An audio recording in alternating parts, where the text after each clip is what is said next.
ओम गणेशाय नमः। ओम नमः शिवाय। मैं निखिल ज्योतिषाचार्य आप सभी का मेरे चैनल पर पुनः स्वागत करता हूं। आशा करता हूं कि आप सभी स्वस्थ होंगे। महादेव की कृपा आप सभी पर सदैव बनी रहे। ये वीडियो मकर यानी कि कैप्रिकॉन के लिए अत्यंत विशेष है, क्योंकि ये वीडियो है 28 अक्टूबर से 3 नवंबर 2024 के साप्ताहिक राशिफल के बारे में। कैसा रहेगा आने वाला सप्ताह मकर के लिए, कैप्रिकॉन के लिए। जो मेरा साप्ताहिक राशिफल होता है वो प्रमुखतः चंद्रमा और उनकी गति पर आधारित होता है। चंद्रमा बहुत तेज भागते हैं, 2.25 से 2.5 दिन में राशि बदल लेते हैं। मन के कारक होते हैं, उनका डे टू डे एक्टिविटीज़ पर प्रभाव बहुत ज़्यादा होता है, क्योंकि जिस भी भाव में जाते हैं उसको बहुत एक्टिवेट कर देते हैं, जिस भी ग्रह के साथ बैठते हैं उसको बहुत एक्टिवेट कर देते हैं।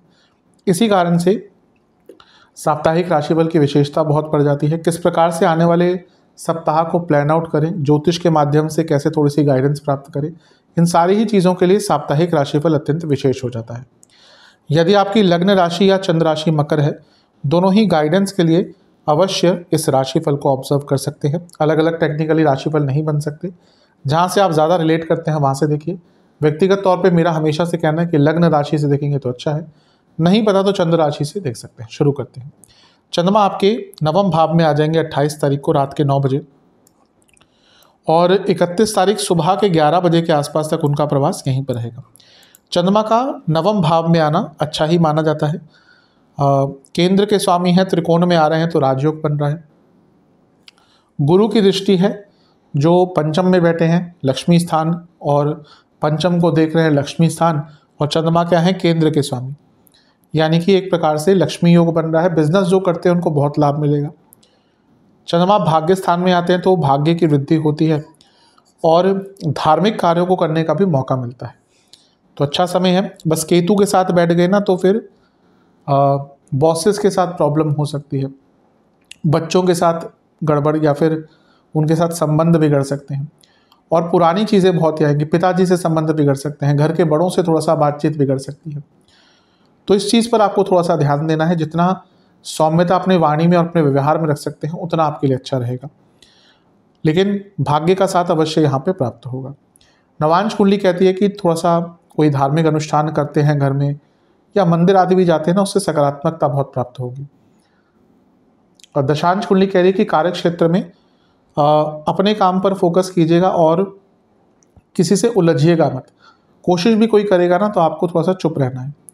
बिजनेस की जहाँ तक बात है, आपको बहुत बदलाव लाने पड़ेंगे, क्योंकि दिख रहा है कि आपके ही कारण बिजनेस आगे नहीं बढ़ रहा, आपकी आदतों के कारण या फिर आपके रवैये के कारण। जहाँ तक लव लाइफ की बात है, चेंजेस बहुत आ रहे हैं, उनको एक्सेप्ट कीजिए। यात्रा के योग बन रहे हैं, अगर मौका मिलता है तो अवश्य पार्टनर के साथ जाइएगा कहीं।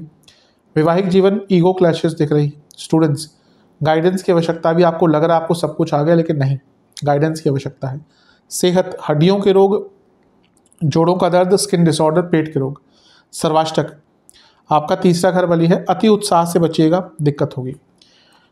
31 अक्टूबर सुबह के 11 बजे चंद्रमा आ जाएंगे आपके 10वें घर में, और इससे 2 दिन पहले बुध का गोचर भी हो चुका होगा, वो आपके 11वें घर में पहुंच चुके होंगे।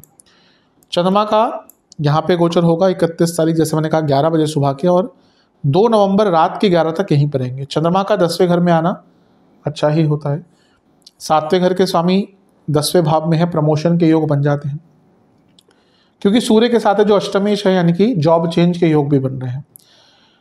यहाँ पे प्रमोशन के योग तो बन रहे हैं आपके, अगर वो ऑफिस में इस टाइम पे, ऑब्वियसली हर ऑफिस में तो नहीं 365 दिन प्रमोशन की बात चलती, कुछ कुछ टाइम आते हैं, या कभी कभी परफॉर्मेंस के बेसिस पे भी हो जाता है, तो वो योग अवश्य बन रहा है। मंगल की दृष्टि भी है, और मंगल क्योंकि आपके लिए लाभ स्थान के स्वामी है, चौथे घर के स्वामी है, चौथा भाव 10वें से सप्तम है, और मंगल आपके लग्न में उच्च के होते हैं तो अच्छा प्रभाव देंगे। बस एक ही चीज़ जो आपको रोक सकती है प्रमोशन से, वो है ऑफिस पॉलिटिक्स। हो सकता है एन मौके पर आपके जगह किसी और को प्राथमिकता दे दी जाए, अदरवाइज यहाँ पे प्रमोशन के योग बन रहे हैं। अच्छा, सूर्य अष्टमेश हैं, और अब यहाँ पे अमावस दोष भी बन गया। थोड़ी अनिश्चितता कार्य क्षेत्र में हो सकती है, गलतियाँ भी आपसे हो सकती है। अगर रिटर्न वर्क काफ़ी करते हैं, चेक्स पे साइन करते हैं, फाइनेंशियल ट्रांजैक्शंस आपके अंडर है, तो बहुत केयरफुल रहेगा, क्योंकि फिर अगर फाइनेंशियल ट्रांजैक्शन गलत हो गई फिर उसको रिपीट करना कभी कभी दिक्कत वाली बात होती है। गुरु से छठे में है, यानी कि शकट योग बन रहा है। कुछ बहुत महत्वपूर्ण कार्य डिले भी आपके हो सकते हैं। यहाँ से दोनों ही ग्रह मिलकर चौथे घर को देखेंगे तो भावनात्मक दृष्टिकोण से थोड़ा अनिश्चितता वाला समय दिख रहा है।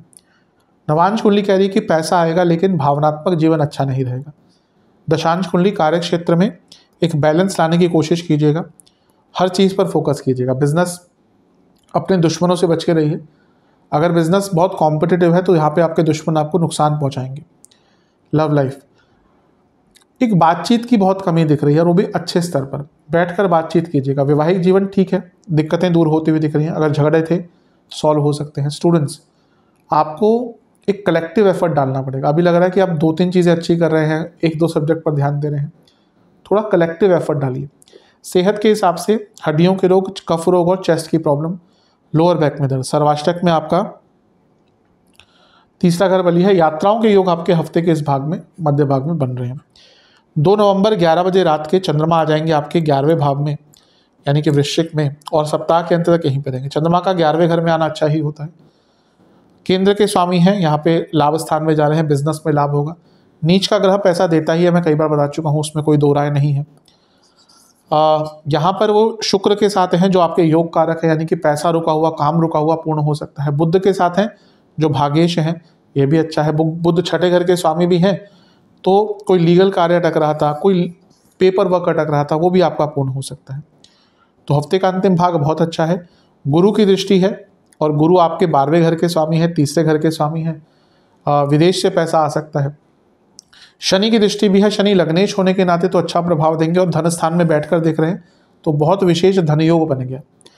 लेकिन इतने सारे ग्रहों का चंद्रमा पर प्रभाव और लाभ स्थान में चंद्रमा, यानी कि लालच और इच्छाएं बढ़ेंगी और उसके कारण दिक्कत हो सकती है। तो इन सारी चीज़ों पर बहुत ध्यान देने की आवश्यकता है। लालच के कारण, इच्छाओं के बढ़ने के कारण बने बनाए काम कभी कभी बिगड़ जाते हैं और यहाँ पर ऐसा ही दिख रहा है। राहु का प्रभाव भी है जो इच्छाओं को बहुत बढ़ाएगा। नवांश कुंडली बता रही है कि थोड़ा सा स्थिरता मन में रखिएगा, हर चीज़ में हाँ मत कहिएगा। दशांश कुंडली कार्य क्षेत्र में पैसा आता हुआ दिख रहा है, पूरे जीवन में पैसा यहाँ पे आएगा। बिजनेस बहुत अच्छा टाइम है, बिजनेस में जो चेंजेस ला रहे थे उसका प्रभाव दिखेगा। लव लाइफ, एक इंटेलेक्चुअल कनेक्शन की कमी दिख रही है। वैवाहिक जीवन बहुत सेंसिटिव एटमॉस्फेयर रहेगा, तो कुछ भी ऐसी चीज़ मत बोलिएगा जो बहस में कन्वर्ट हो। स्टूडेंट्स की जहाँ तक बात है, अच्छा टाइम है, भाग्य का साथ मिलेगा। सेहत, हार्मोनल प्रॉब्लम, स्किन डिसऑर्डर और वाटर रिटेंशन, ब्लड डिसऑर्डर। सर्वाष्टक आपका नवम भाव अत्यंत बली है, बहुत अच्छा है। इतने सारे ग्रह लाभ स्थान में, नवम भाव बली, भाग्य स्थान बली, यानी कि हफ्ते का अंतिम भाग बहुत महत्वपूर्ण होगा और बहुत प्रोडक्टिव होगा। उपाय के स्वरूप में हनुमान चालीसा, शनि चालीसा 2-2 बार पाठ कीजिएगा। आशा करता हूँ कि वीडियो काम आएगी। चैनल पर नए हैं सब्सक्राइब कीजिए, वीडियो को लाइक कीजिए। मिलता हूँ अगली वीडियो में, तब तक के लिए ओम नमः शिवाय।